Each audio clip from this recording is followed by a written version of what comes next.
Jonathan, D&D works great as an adaptation because you have this established world and framework, but there's also so much freedom with it. You kind of get to be the dungeon master and tell the story that you guys wanted to tell. So, how interesting was it that you have that benefit of being in a franchise, but you weren't really tied to a particular tone? It's kind of the perfect scenario in a way, because as you said, it has 50 years of lore and monsters and spells and locations to draw upon, but we're not married to any of those. We're not obliged to use any one story because the process of playing D&D is creating your world and your campaign. And so we did see our roles as the dungeon masters of the film. And we started with not really, okay, where do we have to go and what kind of monsters do we have to see, but rather, what's our campaign? Who's in our party? What do they consist of? What are the classes we want to include? And how best do we have a fun, contrasting group of people who represent the kinds of things you'd encounter playing the game?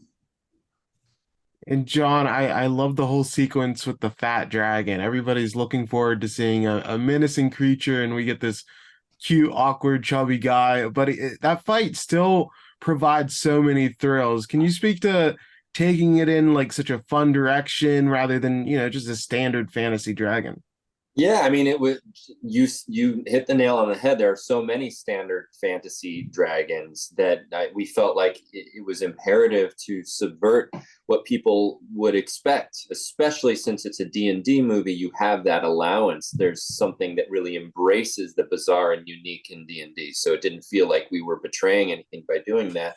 But Thembershot actually exists in the lore. We had the idea of this heavy set dragon in mind when we wrote it before we even knew that that character existed, but then we were able to kind of give him his name and sort of embrace the thing that makes him so special. But we also knew that we wanted the scene to have high stakes throughout. We never wanted to undercut those stakes by having the thing be so absurd and non-threatening that it was really important to us that he still pose a legitimate threat to our group. And every time our group feels like they've gotten away, suddenly he comes right back. He's a relentless dragon, despite the fact that he can barely fly and he has trouble walking on his 4 feet. And that to us is just a really fun mix of tones where you're laughing 1 second and you're on the edge of your seat the next. Yeah, it turned out great. And Jonathan, you both are such a great directing duo. And I'm always curious because obviously you get along and you can share creative vision, but I'm sure that disagreements will pop up. How do you guys work through those and resolve them? We've got so many years of collaboration under our belt that we generally don't dig in on things because we trust the other's instincts, so that if one of us really isn't feeling like something works, I think ultimately we'll come around to a solution that we both feel good about. It's the same as in the writing. If there's a line that one of us doesn't feel really works, then we'll go back in and improve it till we both feel good about it. And John, Chris Pine gets to show his full range in this performance. It's so great when you have an actor that can, be doing comedy one moment. He has a heartfelt, emotional storyline as well. He's in these great action sequences. How great was it having somebody that could just do it all and was perfect for that main character? I can't speak highly enough of Chris Pine. I think what he represents is an actor that is that really stands apart from most of leading men these days and really harkens back to your Paul Newmans, your Harrison Fords, someone that can so adeptly be able to juggle multiple tones without undercutting any one of them. So, the fact that he's able to find a laugh in a moment where people cry in the next minute is a skill set that you don't often see, and one that we definitely mined the most of when we were making this film. It was the reason why we always wanted him for this, is because not only does he have that leading man charisma and confidence, he also has a vulnerability that he's totally comfortable to be able to embrace. I mean, it's weird, like, you know, those vulnerabilities and those moments of weakness are something that very often leading men these days are uncomfortable to portray because they don't want to hurt their brand. And to me, that is it's such a shame, because it creates a character that you as an audience member can get behind and relate to, even though he's, you know, 40 times more handsome than any one of us. And Jonathan, I just loved how you both handled this ensemble cast. How was it making sure that each member of the core party, you know, had that overall storyline and arc? Because it could have been so easy to just focus in on one more than the rest because they're all so strong, but you were able to balance it out so great. Yeah, I mean, that was started with the writing.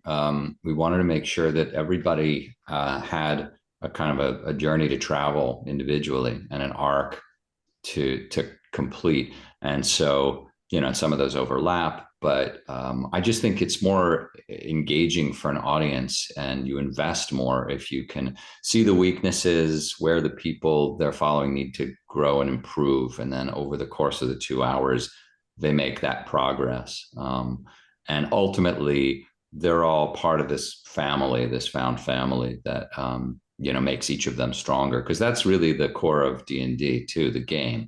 It's that everybody has their weaknesses. Not everybody can do, not one person can do it all alone. So you rely on your compatriots. Yeah, that's perfectly put. And John, there's so much more potential for future D&D movies. Would you like to play in that universe again, be it a sequel or some other type of film? I mean, I think it's too early to say. You know, there definitely has been talk of sequels, but I think for us, it has to be, all the pieces have to fit together in the right way. We have to make sure that, you know, we're gauging the appetites of the audience and make sure that they want another one. And also just the fact that you know, we spent 4 years of our lives on this thing, pouring every piece of ourselves into this film, that it's going to take a minute for us to kind of catch our breath and decide if we want to jump headfirst into it again. And Jonathan, I just love Justice Smith in this movie. He's just regularly stealing scenes and so funny. What impressed you most about just working with him? And it seems like he has such natural comedic timing. He does, and I think his British accent probably impressed me the most. I mean, it's so good that Hugh Grant thought that he was British. Um, but no, Justice really is a scene stealer, and he's a character that people are really drawn to. I think because he represents that kind of, you know, imperfect, self-doubting guy. I know I showed it to my kid and John's kid and some of the kids in this class, and asked them afterwards who was their favorite character, and it was Simon. I just think there's like a relatability to him, and he's so likable.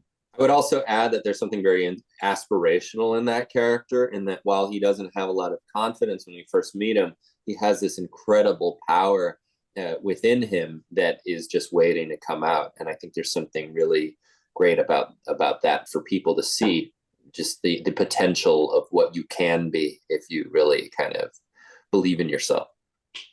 And then my last question, John, I was curious, what was the biggest lesson that you learned from game night that you were able to apply in this movie? I think the biggest thing that we learned was that you can show a movie in a way that isn't necessarily comedic and still get laughs from your audience. You know, it was a conscious decision for us to approach that film visually like it was a thriller, a David Fincher movie, if you will. And that felt kind of risky because we had never seen a comedy done that way. And we also wondered, is it going to kill the jokes? Is it going to make it, you know, confusing for the audience? And I think it only helped to bolster those comedic moments because you're raising the stakes, you're feeling the danger, and that elicits more laughs. So when we went into Dungeons and Dragons, we knew that we could shoot it like a fantasy film without it, you know, hurting the levity that we also wanted to portray in the film.